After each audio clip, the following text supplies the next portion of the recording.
Hi అండి, welcome back to our channel Lavanya homely food and blogs అండి. ఇక నేనైతే ఎగ్లెస్ వెనీలా కేక్ అయితే ప్రిపేర్ చేశాను. చాలా అంటే చాలా టేస్టీగా ఉంటుంది. మీరు కూడా తప్పకుండా ట్రై చేయండి. నేను ఎలా చేశాను, ఏ విధంగా చేశాను అనేది ఇప్పుడైతే వీడియోకి అయితే వెళ్ళిపోదామండి. చాలా అంటే చాలా స్పాంజీగా వస్తుందండి. చాలా స్పాంజీగా ఉంటుందండి. ఇప్పుడు ఏ విధంగా ప్రిపేర్ చేస్తానో చూపిస్తానండి. ఇక్కడైతే ఎగ్ రైస్ అన్నాను కాబట్టి ఇక్కడైతే 1 కప్ కర్డ్ అయితే తీసుకున్నానండి.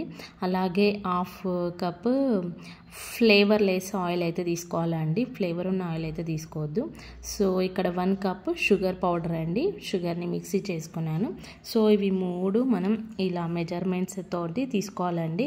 సో వీటిని బాగా మిక్స్ చేసుకోవాలి ఇలా విస్కర్తో. సో ఇది మొత్తం కరిగిపోవాలండి. చూసారా, ఇలా స్మూత్ బ్యాటర్ అయితే ప్రిపేర్ అవ్వాలి. మనకి ఎలా అంటే షుగర్ అనేది మొత్తం మెల్ట్ అవ్వాలండి. అప్పుడే మన కేక్ అనేది చాలా బాగా వస్తుంది. నెక్స్ట్ దీంట్లోకి అయితే నేను 1 కప్ 1/4 కప్ మిల్క్ పౌడర్ అయితే యాడ్ చేస్తున్నానండి. ఈ మిల్క్ పౌడర్ వేయడం వల్ల కేక్ అయితే చాలా అంటే చాలా టేస్టీగా ఉంటుంది. మీరు తప్పకుండా ట్రై చేయండి. చాలా అంటే చాలా బాగుంటుంది. పిల్లలు కూడా చాలా ఇష్టంగా తింటారు. ఎప్పుడైనా ఎగ్గుతో నెక్స్ట్ కర్డ్ వేసి చేస్తారు కదా, సో ఇలా మిల్క్ పౌడర్ కూడా యూజ్ చేయండి. చూసారా, ఈ విధంగా మనం కలుపుకోవాలి. అలాగే 1 కప్ మైదా అయితే తీసుకున్నానండి. ఇలా మెజర్మెంట్స్తో తీసుకోవాలి. సో దీన్ని కూడా మంచిగా మిక్స్ చేసుకోవాలి. ఇక్కడైతే నేను 1 టేబుల్ స్పూను బేకింగ్ పౌడర్ ఉంటుంది కదా, 1 స్పూన్ అయితే తీసుకున్నాను. హాఫ్ స్పూన్ సోడా అయితే తీసుకున్నానండి, బేకింగ్ సోడా. సో ఇవి బాగా మిక్స్ చేసుకోవాలి. ముందే జల్లడ చేసుకున్నానండి మైదా పిండిని, డైరెక్ట్ అయితే యాడ్ చేయలేదు. ఓకేనా, ఇలా అయితే బాగా మిక్స్ చేసుకోవాలి. ఇప్పుడు మనం దీంట్లోకి అయితే నేను హాఫ్ కప్ మిల్క్ అయితే తీసుకున్నాను. కాచి చల్లార్చిన పాలు అయితే మనం యాడ్ చేసుకోవాలండి. ఇలా ఒకేసారి వేసుకోవద్దండి. మిల్క్ కూడా మనం కొద్దిగా వేసుకుంటూ ఇలా కలుపుకుంటూ మళ్ళీ కొద్దిగా యాడ్ చేసుకోవాలి. అప్పుడే మనకి బాగా మిక్స్ అవుతుంది బ్యాటర్ అనేది, కేక్ బ్యాటర్ అనేది. సో వీడియోలో చూపించిన విధంగా మీరు కూడా చేసుకోండి. ఓకేనా, చూసారా, ఇప్పుడైతే నాకైతే హాఫ్ కప్ అయితే సరిపోయాయండి. ఇలా మీరు కూడా చేసుకోండి, చాలా బాగుంటుంది కేక్ అనేది. సో ఇక్కడైతే 1 స్పూను వెనీలా ఎసెన్స్ అయితే యాడ్ చేస్తున్నానండి. కన్ఫామ్గా వేసుకోవాలి వెనీలా ఎసెన్స్ అనేది, స్మెల్ బాగుంటుంది. సో ఈ విధంగా వేసుకున్నాక బాగా మిక్స్ చేసుకోవాలి. ఇలా బాగా మిక్స్ చేసుకున్నాక మనం బ్యాటర్ అనేది రెడీ అయిపోయింది కదా. ఇప్పుడు మనం నెక్స్ట్ కేక్ తిని ఉంటుంది కదా. సో చూసారా, ఇలా మనం కట్ అండ్ ఫోల్డ్ మెథడ్లో అయితే మిక్స్ చేసుకోవాలి. ఇక్కడైతే రెడీ అయిపోయింది బ్యాటర్ అనేది. ఇక్కడైతే డ్రై ఫ్రూట్స్ అయితే యాడ్ చేస్తున్నానండి. ఇక్కడ క్యాజు నట్స్ అండ్ బాదం అయితే తీసుకున్నానండి. ఇది మన ఆప్షనల్ అండి.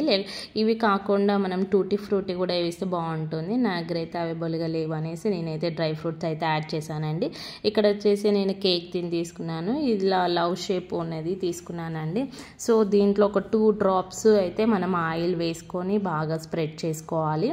మంచిగా స్ప్రెడ్ చేసుకోవాలండి, లేకపోతే మనకి కేక్ బ్యాటర్ అనేది సో మొత్తం అతుక్కునే ఛాన్స్ ఉంటుంది కేక్ తినికి. సో ఇలా మనం స్ప్రెడ్ చేసుకున్నాక ఇలా మనం బటర్ పేపర్ అయితే లేదు కదా, సో బటర్ పేపర్ లేకపోతే ఇలా మైదాని అయితే మొత్తం స్ప్రెడ్ చేసుకోవాలి. అప్పుడు మనకి మంచిగా ఈజీగా ఊడొచ్చేస్తుందండి కేక్ అనేది. ఇప్పుడు మన కేక్ బ్యాటర్ అనేది రెడీ అయిపోయింది కదా, దీన్ని మనం కేక్ దీనిలోకి వేసుకునే ముందు ఒకసారి మిక్స్ చేసుకొని వేసుకోవాలండి. సో ఇలా వేసుకొని ఒకసారి మనం ట్యాప్ చేసుకోవాలి. పైన కూడా నేను డ్రై ఫ్రూట్స్ అయితే యాడ్ చేశానండి, ఎందుకంటే పిల్లలు తింటారు కదా, సో బాగుంటుంది చూడడానికైనా కూడా, టేస్ట్ కూడా చాలా బాగుంటుంది అనేసి నేనైతే పైన కూడా యాడ్ చేశాను. ఇలా 2 టైమ్స్ ట్యాప్ చేయాలి, అంటే ఎయిర్ బబుల్స్ ఉంటే పోతాయి. సో ఇలా మనం క్యాజు నట్స్ బాదం అయితే వేసుకోవాలి పైనుండి. ఇక్కడ నేనైతే ఇలా పెట్టుకున్నానండి ఒక గిన్నె, కింద సాల్ట్ అయితే వేసుకున్నానండి. సాల్ట్ వేసుకున్నాక పైన ఇలా స్టాండ్ పెట్టుకున్నాను. సో దీన్ని అయితే ఇలా కవర్ చేసుకున్నాను, చూపిస్తున్నాను మీకు. సాల్ట్ వేసాను, దీన్ని నేను ఆల్రెడీ యూజ్ చేశాను ఇలా సాల్ట్, అదే మళ్ళీ యూజ్ చేస్తున్నాను. సో ఇలా పెట్టానండి. ఇక్కడ ఒక మిస్టేక్ జరిగింది. ఇక్కడ నేను కేక్ దీనిలో బ్యాటర్ వేసాక నాకేంటంటే కొద్దిగానే ప్లేస్ ఉండేది. సో మీరు ఇలాంటి మిస్టేక్ చేయకండి. కేక్ తిన్ అనేది పెద్దది తీసుకోండి. ఓకేనా, సో ఇప్పుడైతే నేనైతే 45 మినిట్స్ అయితే పెట్టానండి. మీరు ఓవెన్లో అయితే 160 to 175 డిగ్రీస్ కింద పెట్టుకోండి, 30 నుంచి 35 మినిట్స్. ఓకేనా ఓవెన్లో. ఇలా అయితే నేనైతే 45 మినిట్స్ అయితే పట్టిందండి నాకు. సో ఇలా అయితే కేక్ చెక్ చేసుకున్నాను ఒకసారి, మళ్ళీ కొద్దిసేపు పెట్టేశాను. ఇప్పుడైతే కేక్ అయితే రెడీ అయిపోయింది. చల్లారాకనే మనం అయితే డీమోల్డ్ అయితే చేసుకోవాలండి. వేడిగా ఉన్నప్పుడు చేసుకుంటే కేక్ విరిగిపోయే ఛాన్సెస్ అయితే చాలా ఉంటాయి. సో చూసారా, చాలా అంటే చాలా స్పంజీగా వచ్చిందండి. మీరు కూడా తప్పకుండా ట్రై చేయండి, ఓకేనా. ఇక్కడైతే నేను కట్ చేస్తున్నాను.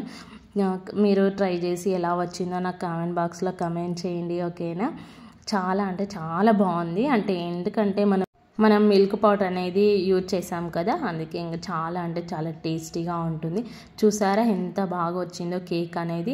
మధ్య మధ్యలో మనకైతే నట్స్, డ్రై ఫ్రూట్స్ తగులుతూ ఉంటాయి, ఓకేనా. మీకు వీడియో నచ్చితే లైక్ చేయండి, షేర్ చేయండి, ఛానల్ని సబ్స్క్రైబ్ చేసుకోండి. Thanks for watching, bye bye.